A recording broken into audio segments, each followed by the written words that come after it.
All right. And here we are. Welcome, everyone, to the premiere episode of The Blockument. My name's Nate Talbot. I'm your co-host, along with the lovely Ashlee Rose, here to give you some crypto education through everyday conversation. Is that right? That is correct. Yes, I'm going on a journey down the rabbit hole that is the crypto sphere. I am interested in learning about what it's all about. There's a lot of talk about it, and Nate here is going to help me guide me through my journey. That's right. That's what we're here to do. So today we're here to discuss what are blockchains and why are they useful as our premiere episode. Before we dive into it though, tell me a little about your crypto journey so far, Ashlee. Where are you at? What got you in? What are we doing? So, about 2017, when there was all of the hype, Bitcoin was exploding. A couple of my friends were telling me about it, and I was like, oh, okay, so it's an investment, which we'll learn about that later. Mm-hmm. And I kind of got involved from there just a little bit.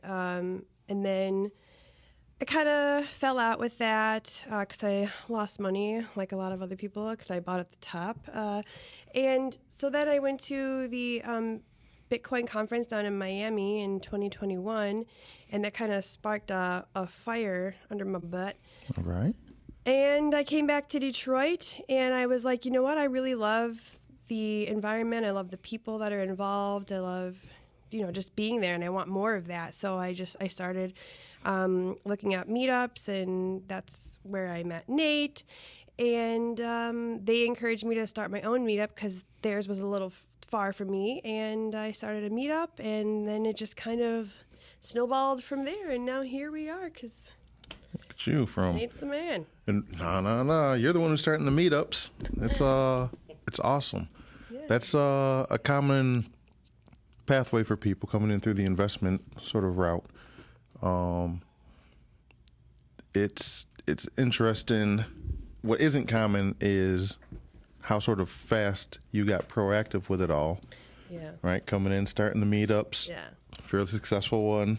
Yeah. Yeah, well, it's kind of funny because I just started a meetup and I'm not what some might consider an expert. I pretty much started the meetup because I wanted to learn. And a lot of times people think that they can't start something unless they are the expert. But I was like, oh, you know what? Like, let's bring people to me. Let's see what I can learn from other people and help other people learn also. And then that's kind of also how this podcast formed, because me and Nate both have an interest in learning and helping others learn as well. Right. So from your point of view right now, well, let me tell everybody quickly about me real quick, so they know who they're listening to. So Nate Talbot, I'm the executive director of the Detroit Blockchain Center. We're a Michigan nonprofit with the mission to teach blockchain, crypto education, financial literacy, digital literacy to individuals, businesses, organizations, government officials, everybody who wants to learn about it.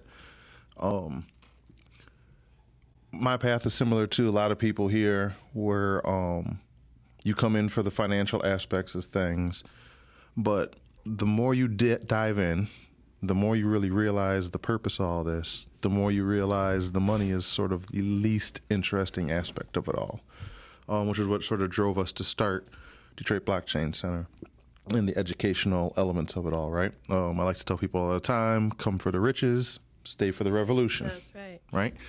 And it's a revolutionary technology, the whole scheme. Bitcoin was revolutionary. It changed how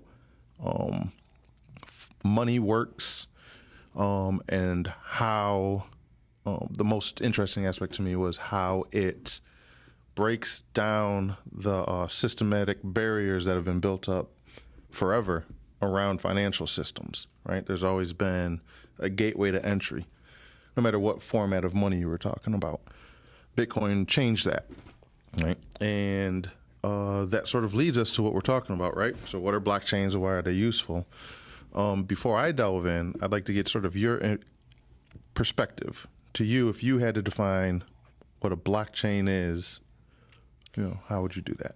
So far, so I'm not an expert here, but what I gather is that it is a network that is online, or maybe not, but and it's kind of peer-to-peer, and it's based off of trust, is what I've gotten so far. And it's a network where it's decentralized because of the fact that it's many networks kind of communicating with each other for one goal. Does that make sense? It does. I think that's how most people would explain a blockchain. Yeah, okay. But that's a really broad sort of definition. Yeah, I know. I know I'm missing a lot here. I know.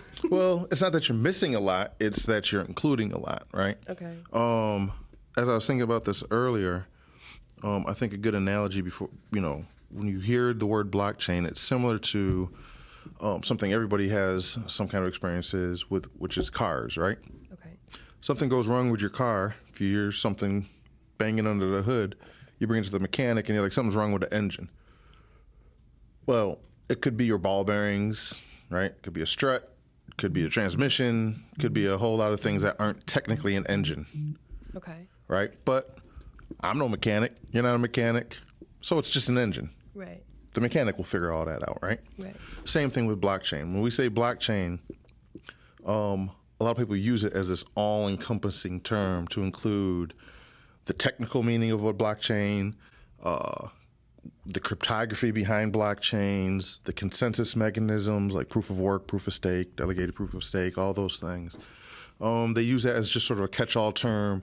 I'm doing blockchain, right? Yeah. If it's an NFT, that's blockchain. Yeah. Everything's blockchain. Yeah. Which is cool for the casual learner. Yeah. As you start to sort of delve into things, it only really becomes a problem, and especially in this space, it becomes a problem because there's a lot of people who are building things and they don't really know what a blockchain is, right? Mm-hmm. So what is a blockchain? The real simple answer is it's a ledger.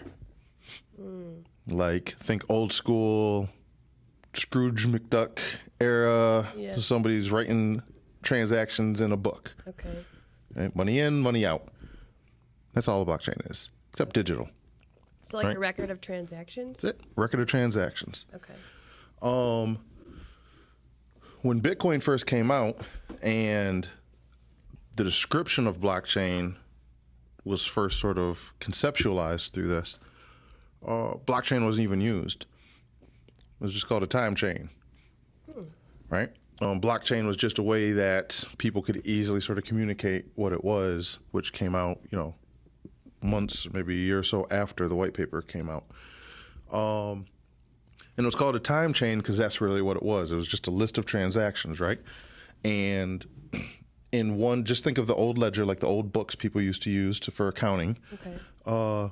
You would take a page and you would say, Nate sent Ashlee X amount on this day and time. Okay. So now Ashlee has this amount. You update the balances, you're set. Then it's Ashlee sends Bob X amount, and you put a time.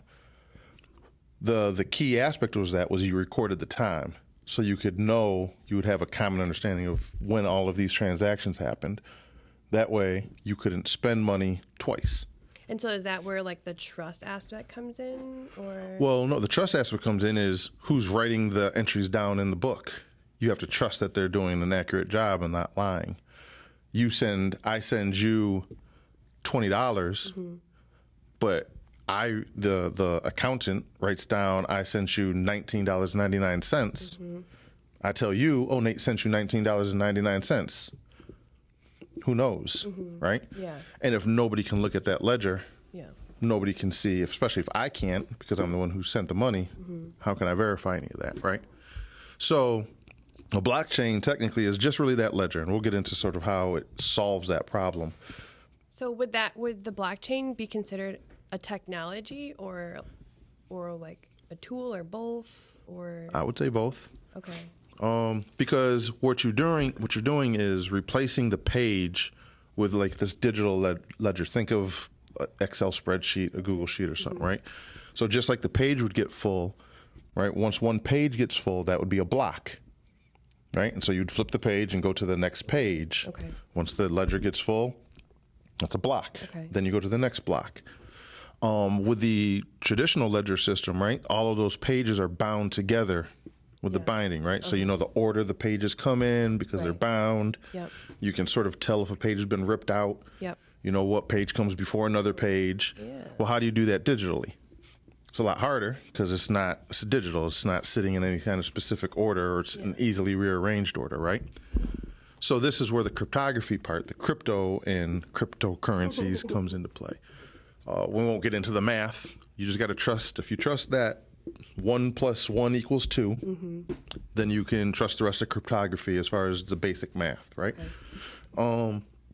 The cryptography uses this thing called hashing, which is just a simple way, a very complex way of taking any digital information, whether it's a book, a picture, a video, whatever it is that's digital, and converting it into this sort of fixed length string, right? So if you're into crypto, if you have seen like think of something like a public address where you would receive Bitcoin from. Okay.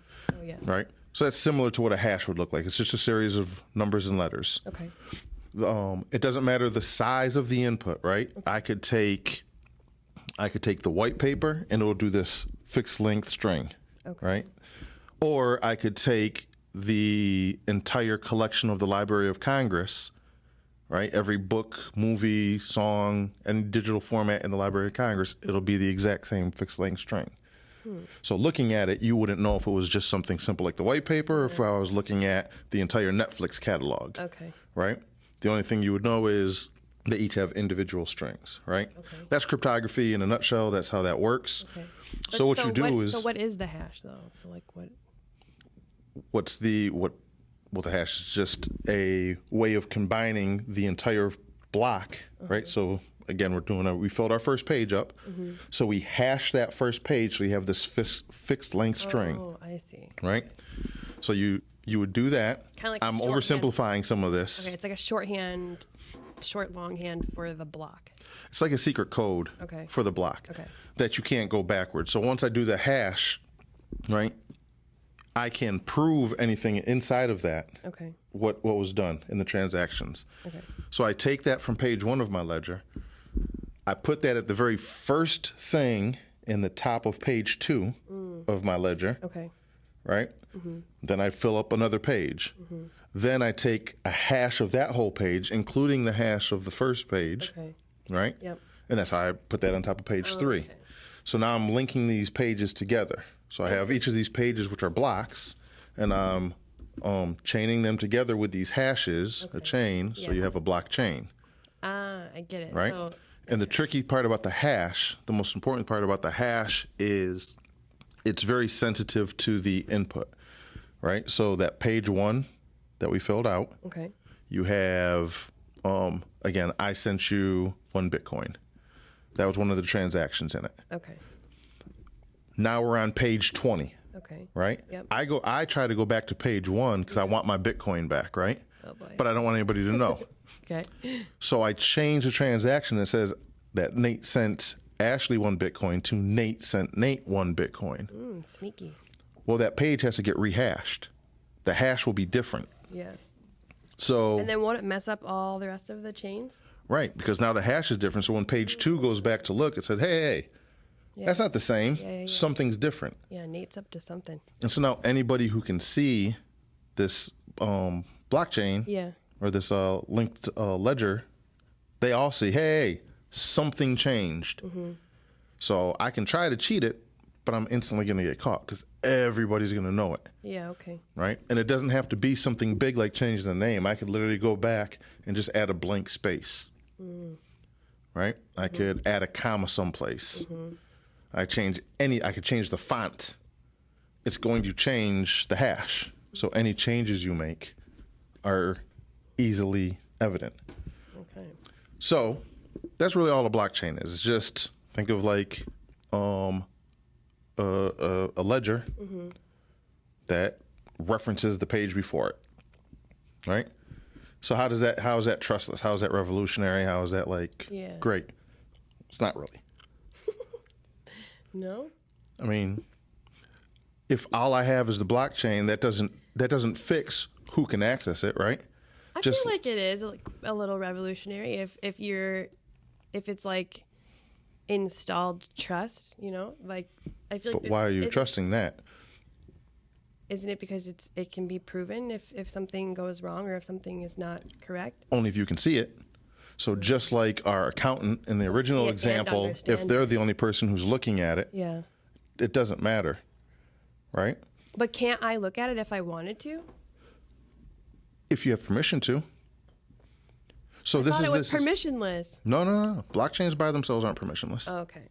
No, a blockchain is, and this is why it's important to do the technical. A blockchain is literally just a list of transactions filled up, and then a series of those linked together using hashes, using cryptography. Okay, so then whether or not it has, like the public has permission to look at it depends on each coin or token?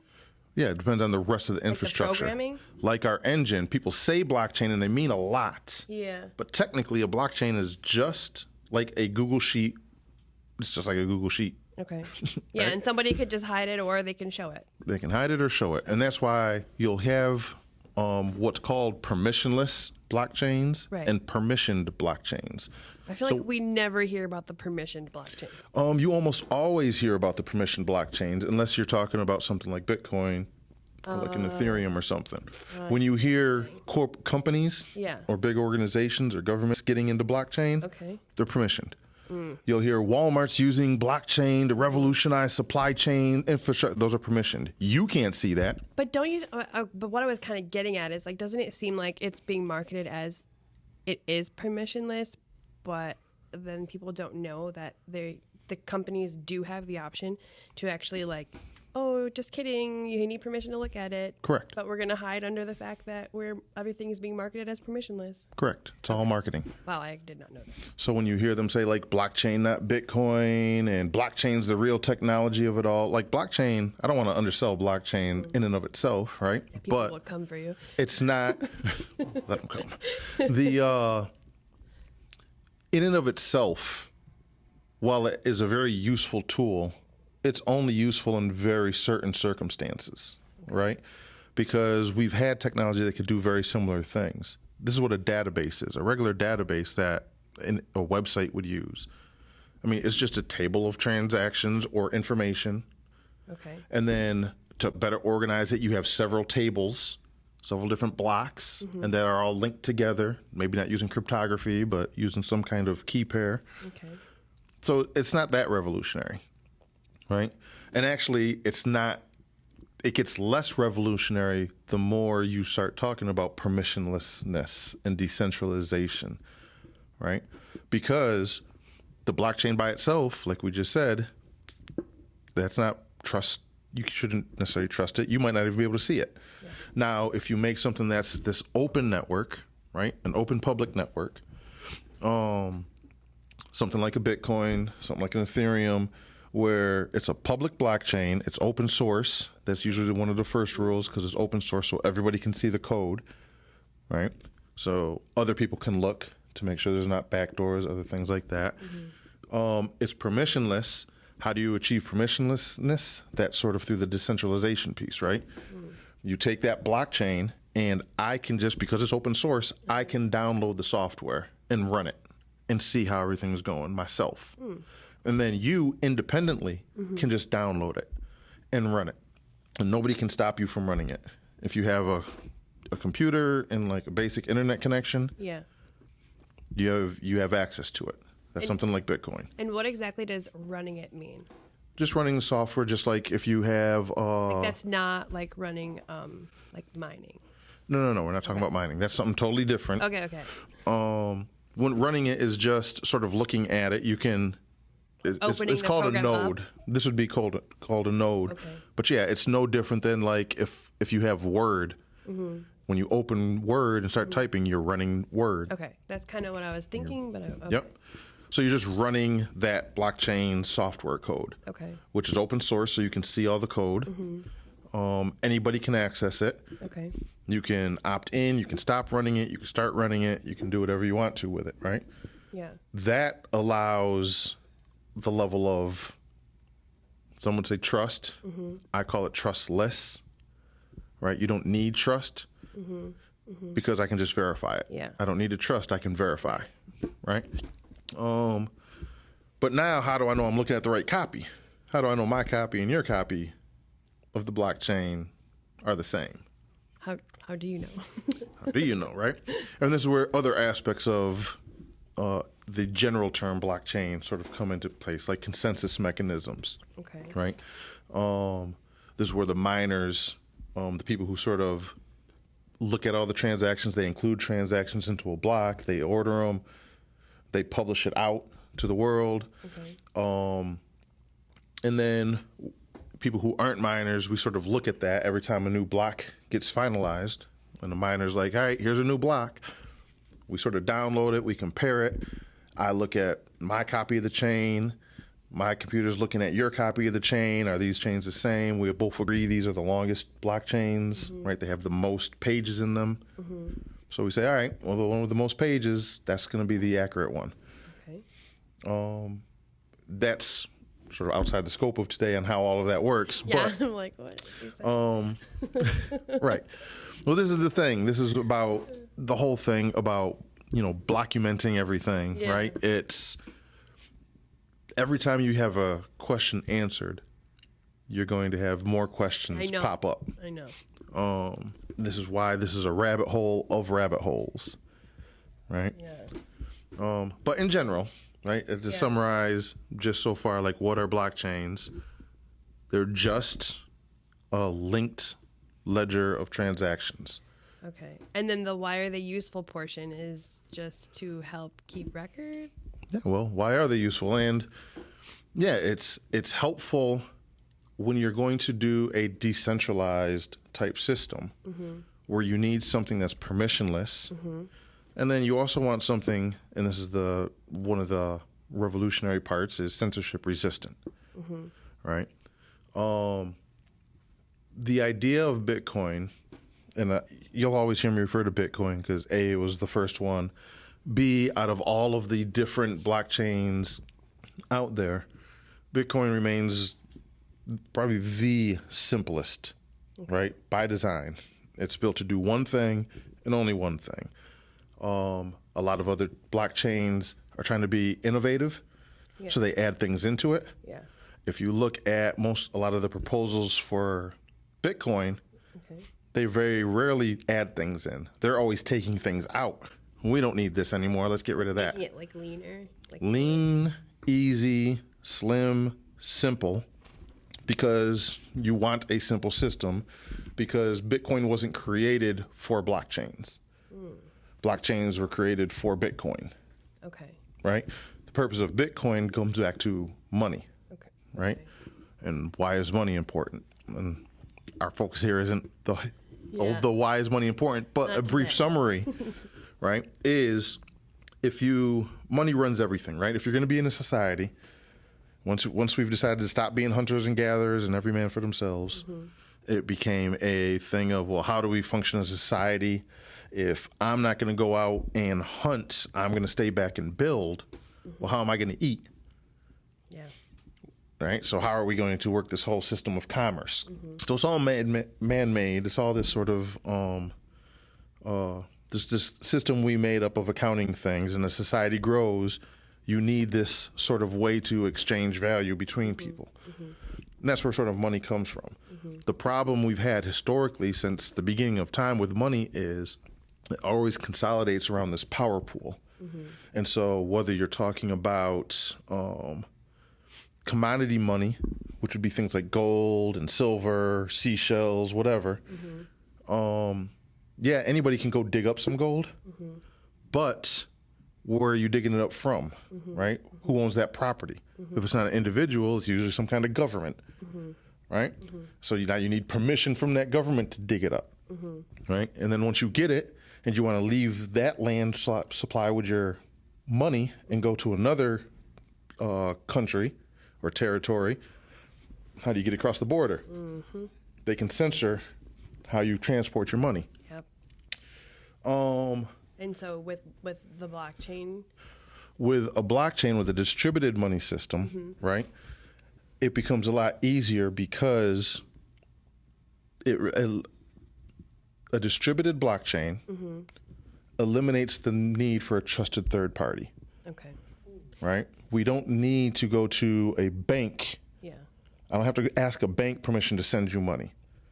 You know, you stopped and got me some coffee on the way here. Yes, I did. If you paid with anything besides cash, what really happened, you think you just went to Panera and gave them money. Yeah. And they gave you coffee. Yeah. No. What happened is you went to Panera and gave them your Visa card. Yeah. Panera dialed up Visa when they put your card in and said, "Hey, Visa, Ashley wants to spend some money. Could you allow this? Can Ashley spend her money?" Yeah. And Visa's like, well, Yeah. sure, today. Yeah. We'll let her spend some money. Yeah. She's behaving. Right. That's exactly it. Yeah. Right? And so I know there's, if it hasn't been you, everybody who's like at least 18 or older, if it hasn't happened to them, they know somebody who's gone someplace, paid for something with like a debit card or even a credit card. But credit card is you borrowing money, right? So debit card is money you actually have in a bank account. You go on with the debit card, you know you got the money in, they're like, yeah, it was declined. Yeah. Yeah, that was your bank telling you, nah. Yeah. It's like, I got the money. They're like, yeah, we know. Yeah. It's like, so I'd like to spend it. Like, nah. Not today. Yeah, you can come in Monday Yeah. and discuss it. It's like, but it's Friday night. Yeah. Well, you have to wait till Monday. Yeah. Don't get to spend any money all weekend. Yeah. Have fun staying poor. In there. Right. Everybody's been there. Yeah. So we have to depend. So just like when I was talking about gold and digging it up, you needed the permission from a government. Right. Now with fiat money created by the government, you still need permission from the government. You need permission from the central bank. You need permission from the local bank. You need permission from the credit card processors or another layer on top of it. You need all this permission. And if we had cash, right, we don't need as much permission. We can do cash. Yeah. That's like But- kind of peer-to-peer a little. It's peer-to-peer. It's ideal, except we're living in a globalized society. How do I send cash to somebody in Guatemala? Snail mail. Yeah, but now I'm hoping that the post office allows me to do it. That's right. When they run it through their X-ray and say, oh, this person's sending too many dollars. We don't like that, so I need their permission. I'm getting censored again. Yep. So how can I send money anywhere to anybody without asking a third party for permission? Right? Well, something like Bitcoin allows you to do that. But how can it allow you to do that? Well, first, we have to solve a bunch of problems. Well, we have to solve a bunch of problems. The first problem is, how do I know how much money there is in the first place? Well, that's what you need a ledger for. Ledger, yeah. Right? So I have this list of ledgers. The first transaction was like, here's 50 Bitcoin. That was the Genesis block, the very first block in the blockchain. Here's 50 Bitcoin created. This account holds 50 Bitcoin. That's all there ever is. Yeah.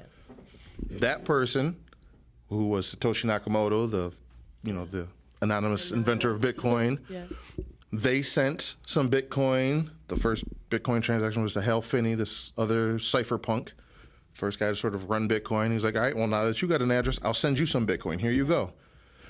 The ledger kept a transaction of it. Satoshi didn't have to ask a bank, didn't have to ask the government. He just sent it. And then him and Hal Finney both know what happened because they both had a copy of the blockchain on their own computers. And they could both check and verify the money was really sent. And as the network grew, so now today, almost 14 years later, you can go through, you can see I sent you Bitcoin. And because it's an open network, it's a public network that anybody can see, you can see where I got my Bitcoin from. Now, that's a good and bad thing. Yeah. But the good side of that is it fixes sort of it answers that question of how do you know this digital money was really there?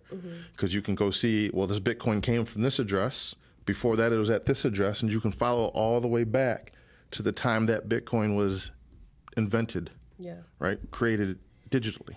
So that's kind of crazy because my next thought is like, wow, now I see why this could take down the banks and like any third party. it doesn't necessarily take down banks, in my viewpoint. Well, they're a middleman. It does. It takes down, it eliminates unuseful middlemen, right? I like to call them the value extractors. Okay. Right? Sometimes most middlemen, historically, I think, served a purpose. Yeah. Right? I wanted to send money to you, but I'm not anywhere physically near you. How do I get it to you? A bank allowed me to do that, right? Yeah. That served a purpose. Now, that purpose isn't really needed anymore. They may have to change their business model. So one thing, a lot of Bitcoiners are sort of sound money enthusiasts, right? Yeah. You might hear them called gold bugs, same people who like really, really loved gold. Yeah. Because it wasn't created by the government. Dollars now, most people don't know. Yeah, I would confidently say most people don't know. Mm-hmm. They're just made up out of thin air, right? COVID, if anything, showed us that as the central bank just started printing money. Mm-hmm. And numbers just started appearing in my bank account. In your bank account, right? Well, technically up until the 70s, but really since like the early 1900s, the whole bringing a dollar into the bank and getting gold back if you wanted to, you haven't been able to do that. They stopped doing that. The government was just like, nah, we're just going to do this.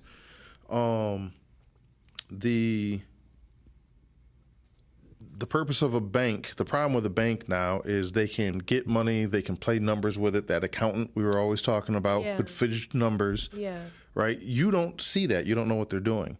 So it's not so much that banks might go away, but banks may be forced to start using a system like Bitcoin to build their banking system off of. Just like they used to do with gold. Except the problem with gold is, how do you know the bank has the gold? Yeah. Are they going to let anybody just go in and count it? Right. No.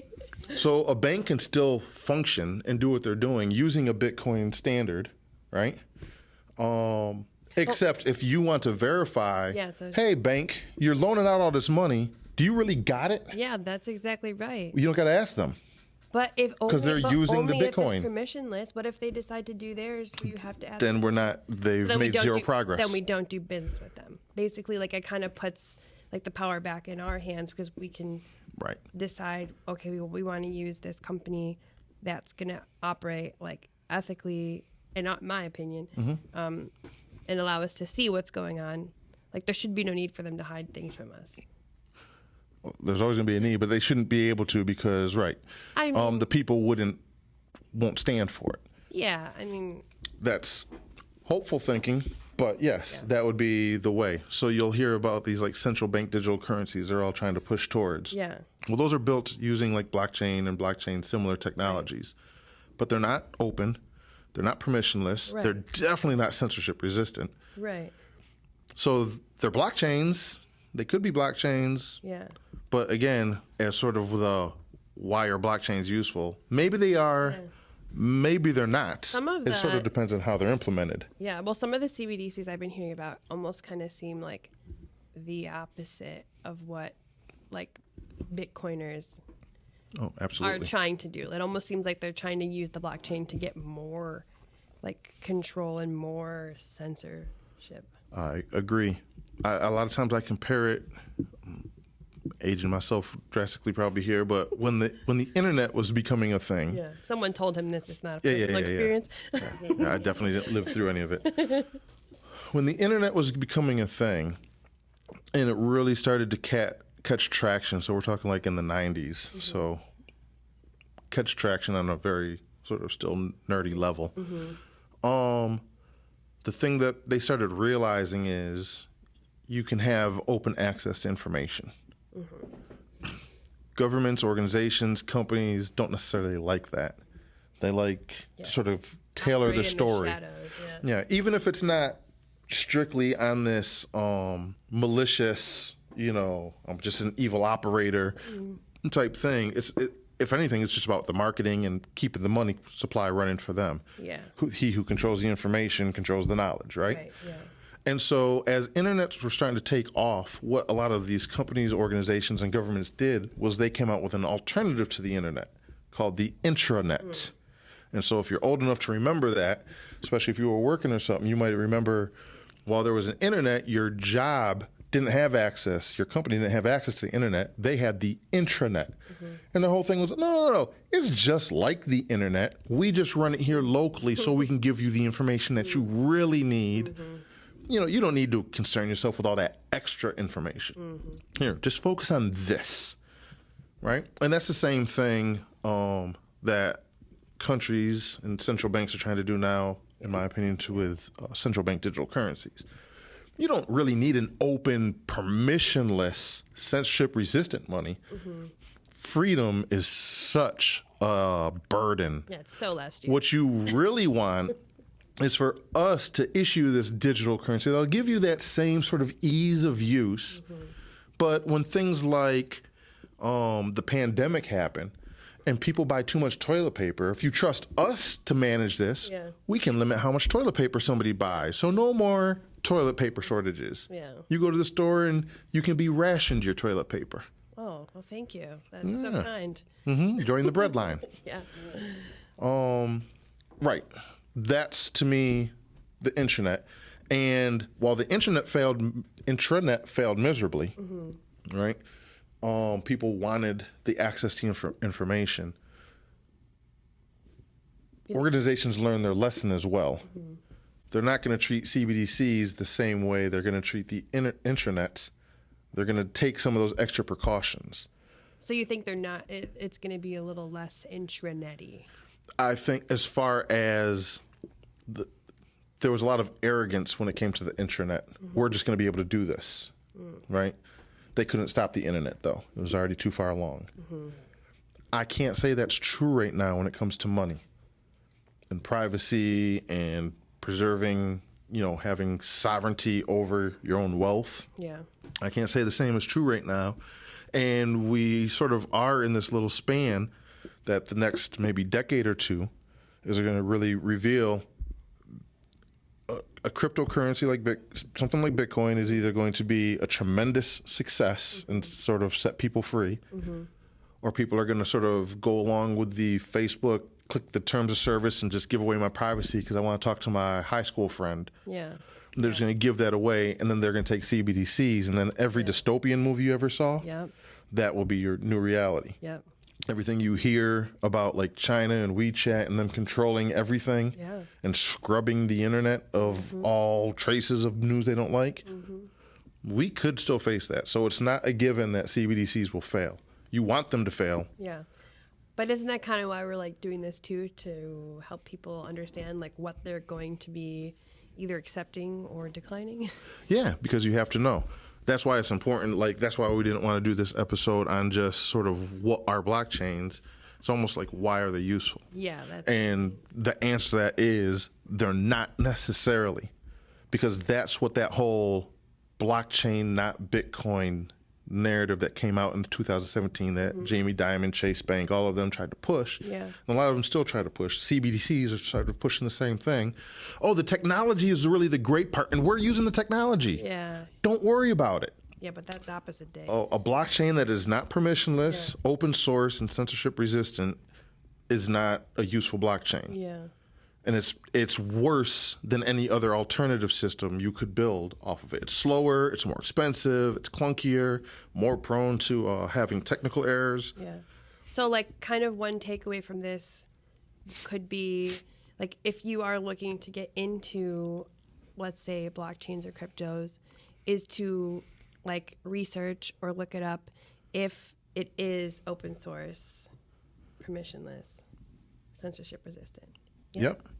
Because you want to put your money like where, with what you support, if that's what you support. Correct. You want to know what you're buying. You want to know where your wealth is getting stored. And again, as we go through these different episodes, we'll explore different things as far as like, especially like where you're putting your money, why are you putting money in? If you're using a system like Ethereum, right? That's working. That's trying to solve an entirely different use case than Bitcoin.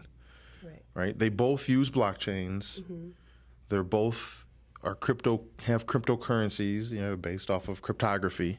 That's really where the similarities stop. right? Bitcoin is working on sound money. Ethereum is working on world computer. Two different things, right? There can be some crossover.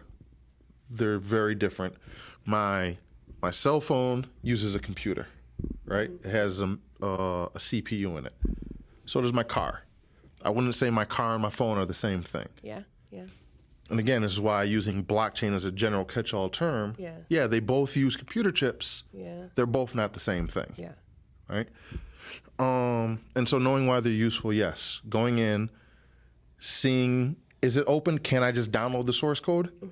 If no, probably not open source. And how would you check that? Would that be like just type it into Google? Would that be like a white papers thing? Would that be like a ask your friend thing? There's not really a simple answer. Yeah. If you know somebody who's technically savvy, Yeah. I would ask them, just like if you wanted to find out what's the better car, and you're not mechanically inclined, I'm going to go ask my friend who knows about cars. Which one's really better? Yeah. That's the best starting point. Okay. We can get into on an episode like sort of how to do your own research. Oh, yes, please. But yeah, it's really hard if you're not technically savvy to know the differences in any of them. And most people still rely so heavily on the trust. Yeah. And like we just said, you just pointed out, so many of them market themselves as being these open blockchains, but they're not. Yeah. It's just a linked ledger. Yeah. That means nothing. Yeah. Yeah. Wow. So I think that sort of summarizes sort of what are blockchains and why are they useful. Yeah. I'm sure there's tons of other questions that everybody is going to have, because I think if we do our jobs right, nobody should ever walk away feeling like, now I know everything. Yeah. They should feel like I know less now than when I started listening. Yeah. That's how I feel. I feel like I have a ton of questions. But I'm going to jot them down.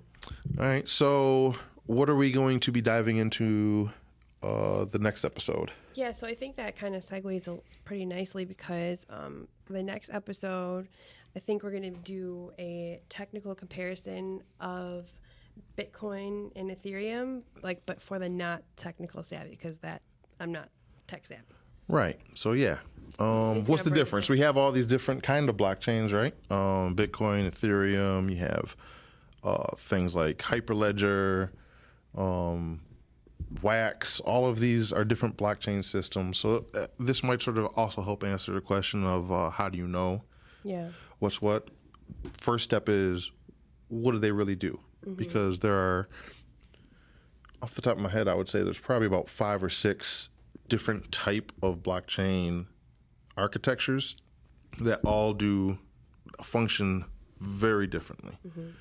And so you should probably, I think it's useful for people to know the difference in them. Yeah. So if you are going to invest, or if you are going to utilize the utility of any of these, knowing if you're going into Bitcoin trying to do smart contracts. Yeah. Good luck. Right. But if you're trying to preserve wealth in Hyperledger, you're also very, very mistaken. You're going to be very disappointed. Not familiar with what that is, but I'm just agreeing. Hyperledger would be a permissioned blockchain. Okay. Actually, this is what the Walmarts and all of them they use. Got it. It's how do I build a blockchain, but don't make it open to everybody. Yeah. So knowing what those differences are. So I'm curious to find out what the different architectures of the. I think you said there was 5. That I can think of off the top of my head. Yeah. There may be a couple more. Okay. But we'll dive into it. And for any of the listeners, I think if you guys have any questions about that, like, what about this? What kind of blockchain is this? What kind of blockchain is that? Yeah. Where can they find us at to ask us these questions? Well, we are on Twitter. We're at the Blockument. But actually, it's probably easiest if you just went to theblockument.com. We've got everything linked there. We're on Facebook, Twitter, TikTok. I mean, all of the... All right, we're doing China. Good. All of them. Yeah. Hey, you got to get that reach, right? All right. Yeah, so reach out to us. Ask questions if there's some topics you want us to cover. Yeah, that's Drop us a line. Let us know. Yeah. so we can talk about it. Yes, this has been so fun. All right. Do you feel like you at least sort of know what a blockchain is? Let me ask you one more time to cap the show off.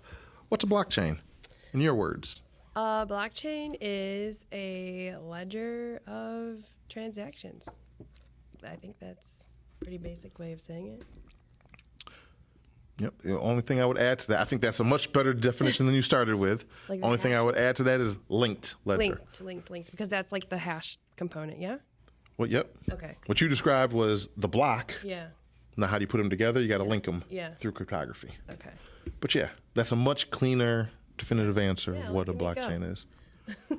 All right. So thanks for tuning in. Yes. Find us on The Blockument. You can follow us on Twitter, Facebook, TikTok. I don't think our personal follows are on there yet, but I'll add those to the website too. So you can follow me. I'm only on Twitter, but Ashley's everywhere, so you can follow her wherever. All right? Yes. And tune in. We're every other Sunday. Yes. So we'll see you in 2 weeks. All right. All right.